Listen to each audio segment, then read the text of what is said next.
परिचित माहेर गावी कंबर टाकून बांधण आश्रमाचं नांदण कंबर टाकून बांधण आश्रमाचं नांदण जीवाच्या संसारी कसं टिकून चांदण जीवाच्या संसारी कसं टिकून चांदण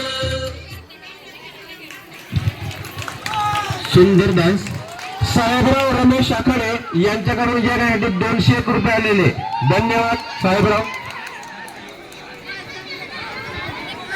आपल्या पुढच्या गाण्यात जोगवा मागण्यासाठी भंडारा गाण्यासाठी येत आहे कुमारी प्रांजल जोरदार टाळ्यांनी स्वागत करायचं। प्रांजलचा स्वागत करा। लल्लाटी बंडारा लल्लाटी बंडारा।